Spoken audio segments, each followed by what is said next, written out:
Hello, my name is Jason Leahy, Executive Director of the Illinois Principals Association. Thanks for joining me for this IPA talk with Allison Maley, IPA's Government Public Relations Director. And just for a point of reference, Allison, just want to note that today's recording is happening on Friday, March 8th. So we know the session now is really ramped up. It was like looking at that list of bills that were up for committee this week. Like, there's just no way they're going to get through all of that. But Yeah, but there's some things, right. There are some things happening, and also just kind of a programming note here. We're going to push this out early the next week for people to be able to view, but it'll also probably land on the 15th Principal. So if you hear it, if you are watching us on the 15th or sometime thereafter, there's a good chance that some things will have changed over the course of next week for some of the things that we're going to talk about here. So just know that, but still, these are some key topics, stuff like that. And so where I would like to start, Allison, is related to student discipline and SB 100. Some people will be like, oh gosh, we're going to bring that up, but due to joint work between what you've been doing and the government relations teams from IEA, IFT, and then IASA, we're trying to do some work here to provide some fixes to SB 100 and hopefully make managing student discipline in schools more palatable for school leaders and teachers across the board. So can you bring us up to speed on that? Yeah, sure. So this is an initiative of IEA, as you mentioned. I think, we've hashed out Senate Bill 100 for years now. I was pregnant with my son when we negotiated the first time. He's turning 9 on Friday, the 15th. So yeah. You can tell how long that's been around. That's how I, mentally keep track. But they really wanted to make sure that, number one, there was consistency in terms of discipline. And I think that's something that we all want to be after. That's something we all value is consistency across the state and making sure that, number one, we're consistent, but we're also, taking into consideration all the things that a student's bringing to the table each and every day that may be impacting their behavior. But the bill that we're looking at is Senate Bill 1400. There's been a second amendment filed to it, Amendment 2, if you're following along at home. Not sure if that's going to get heard in the committee this coming week, but we'll keep everyone posted. But it would require ISB to, first of all, work on some guidance to the field. So guidance on school bus safety procedures, guidance on reciprocal reporting, and also some guidance on other interventions that could be used prior to exclusionary discipline, like suspensions or expulsions. In terms of actual, some really substantive changes that I think our members would like to know about is the rationale for suspensions and expulsions. So in the past, I'm sure, as you all know, we've been talking about whether or not a student's continuing presence in school poses a threat to others or themselves or the learning environment. And I think that's been a little bit confusing sometimes among attorneys and among administrators. What happens if you've de-escalated that threat, whatever was going on with that student? Does their continuing presence in school pose that threat still?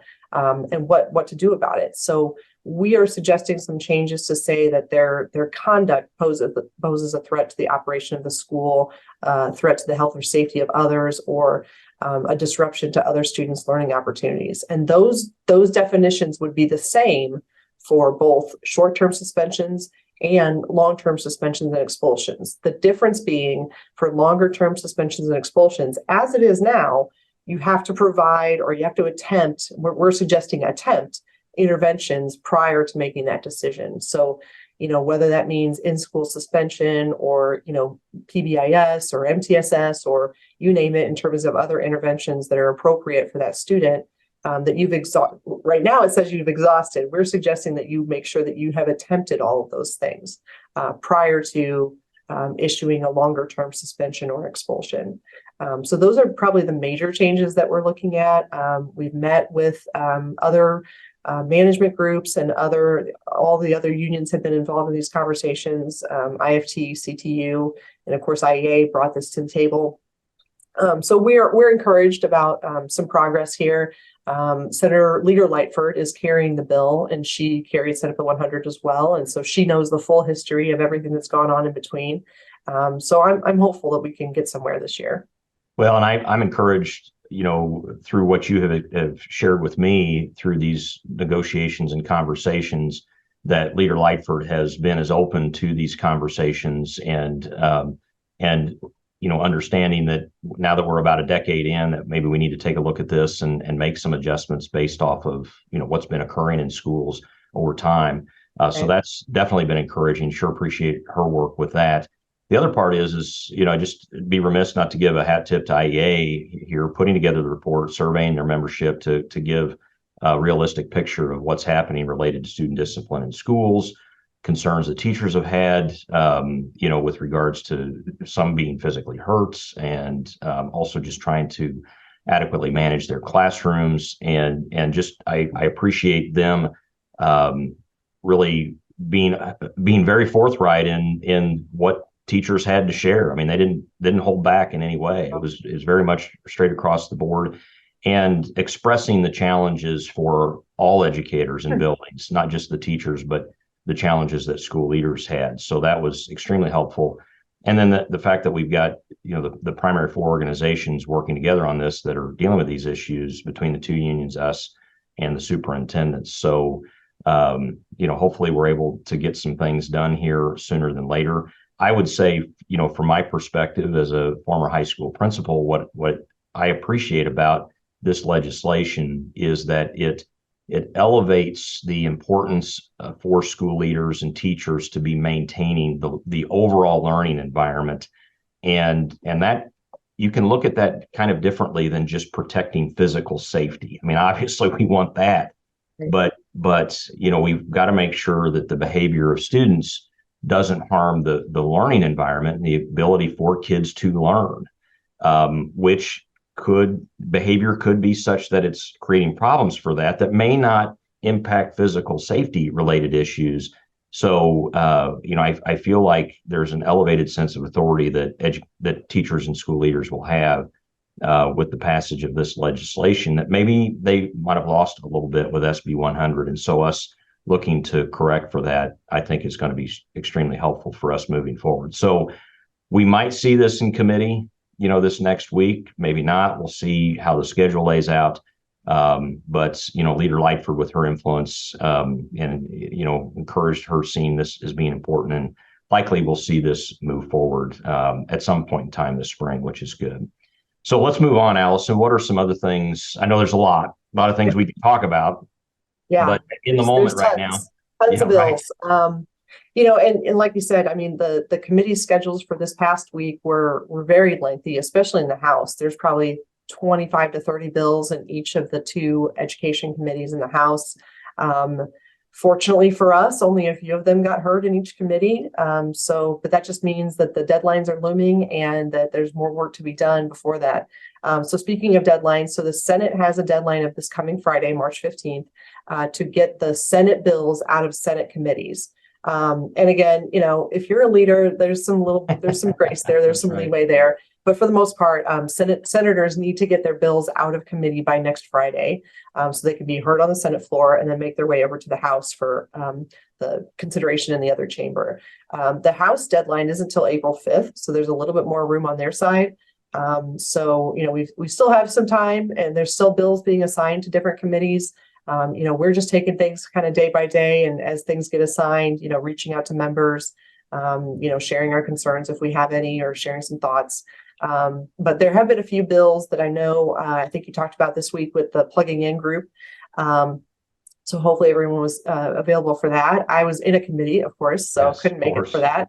But one in particular is Senate Bill 3773. So it's a palindrome. So for me, it's easier to remember than most others. It require a school board that has a high school in its district. So we're talking high school districts, specifically, as well as unit districts that have a high school, to have one student board member who would have voting power and also be able to sit in closed session.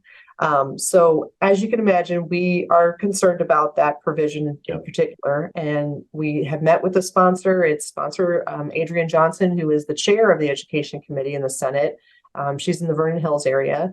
And we've expressed our concerns, and ISB in particular had a group of school board members from throughout the state that shared some of their concerns about that.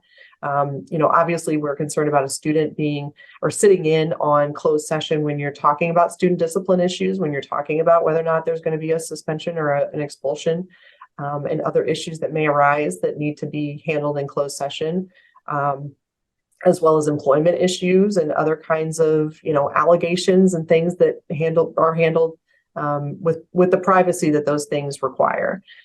So we'll be continuing to talk with her and kind of share those ideas and share those thoughts. And certainly, I think there's lots of school districts throughout the state that do have student board members that serve in more of an advisory role, which is what I think she's really after. I mean, she's had some students come to her that would like a meaningful role on the school board or with an audience with the school board or with the superintendent's office.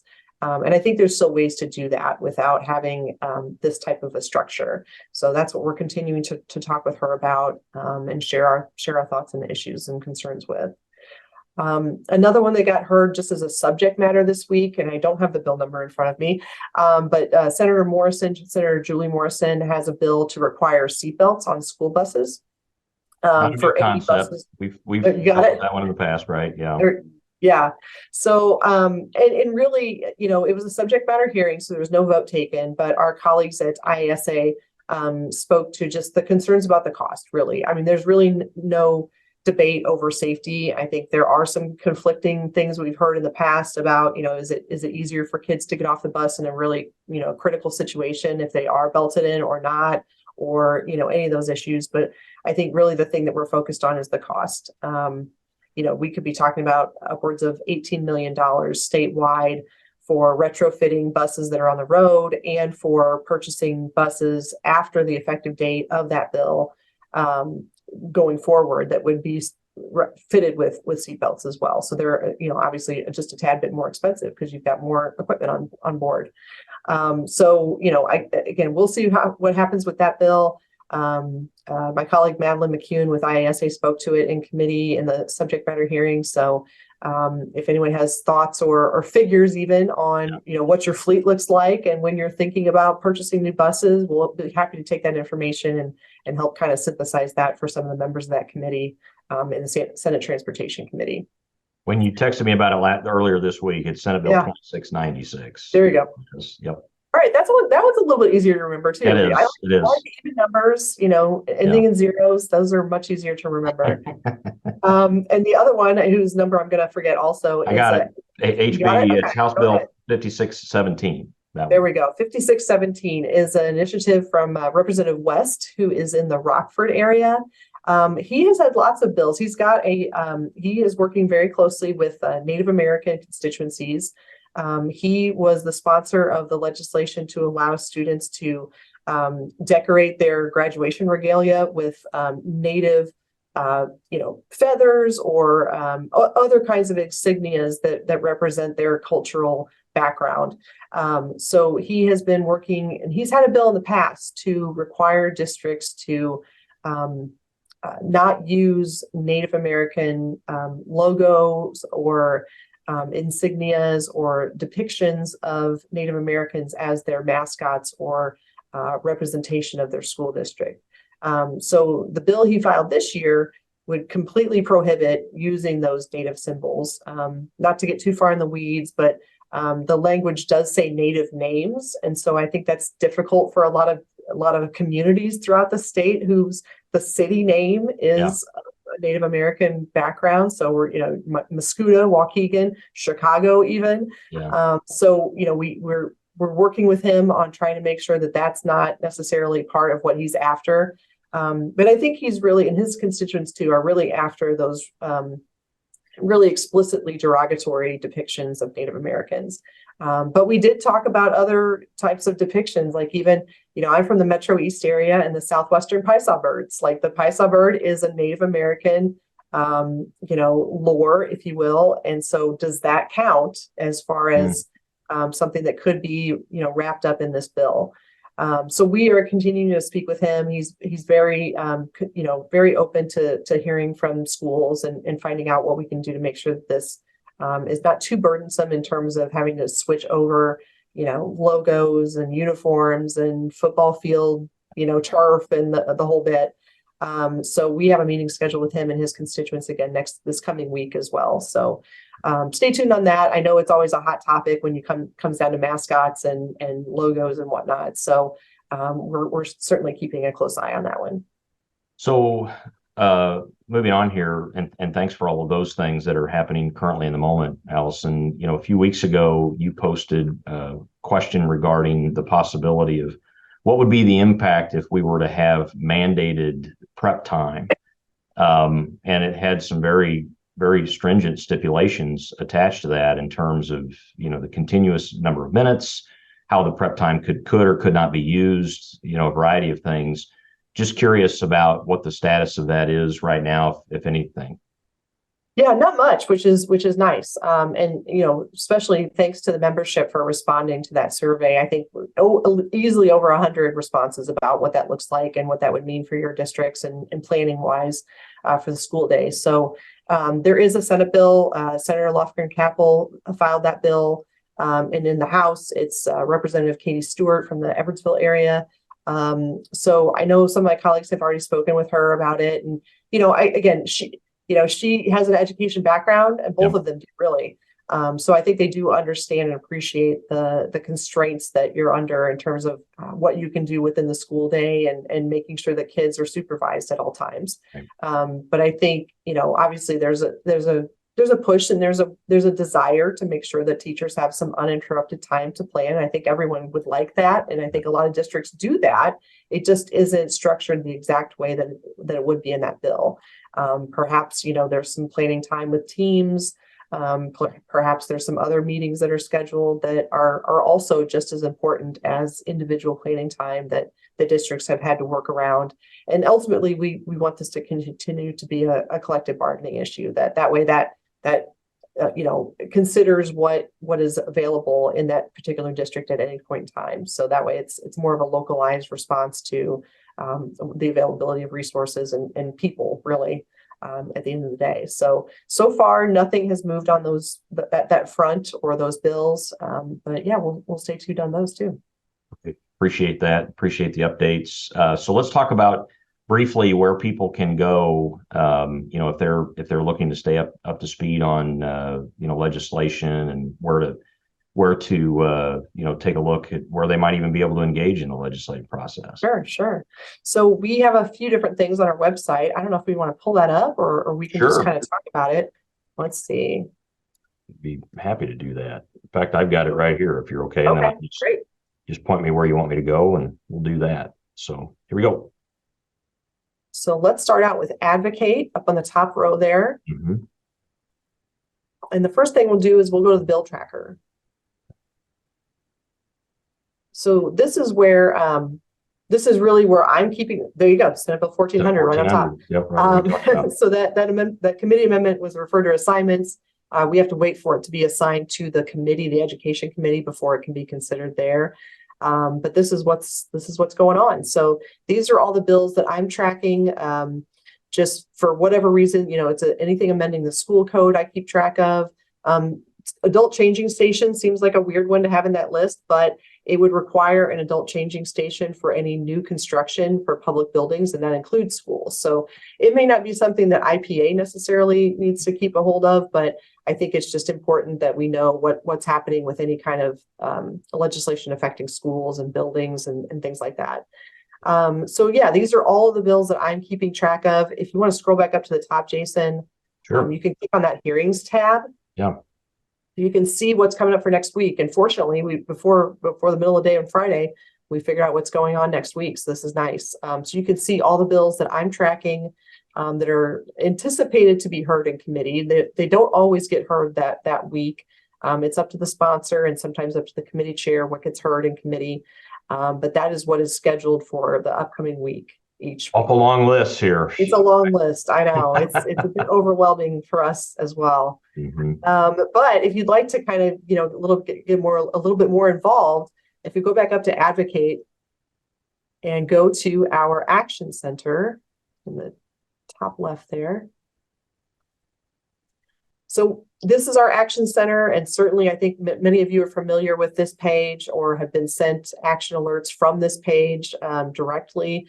But at all times, I plan to have the introductory message and the bill list action alerts on this page basically forever. So the hi, my name is not Slim Shady, but this is a way for you to say hi to. I can't help it. Every time I see it, that's what I think of. I'm showing my Gen X, elder millennial colors here. Yep. So you can click on this link and say hello. This is an easy way to just say hello to your local representatives, your local senator, your local member of the House of Representatives. Just say hi.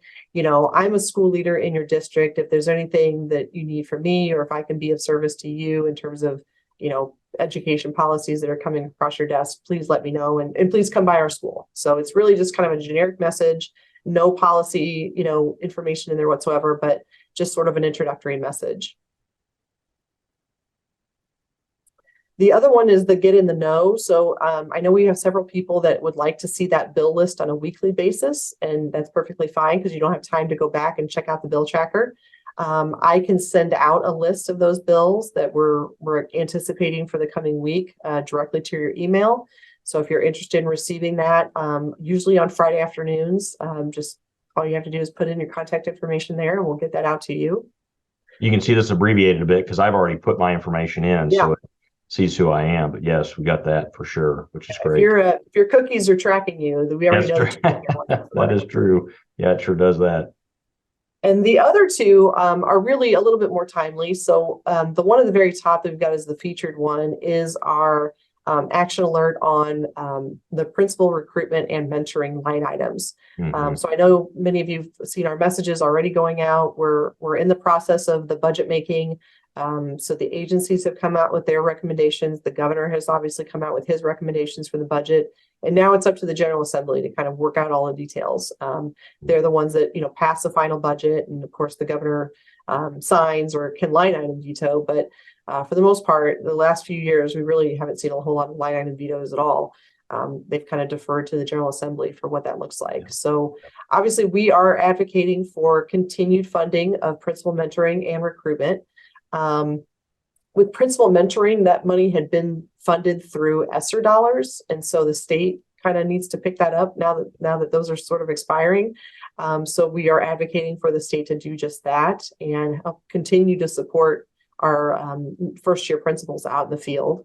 And then we'd like them to continue supporting tuition support for those that are aspiring members, or not aspiring members. I mean, someday maybe aspiring leaders out there that want to go back and get their principal preparation endorsement.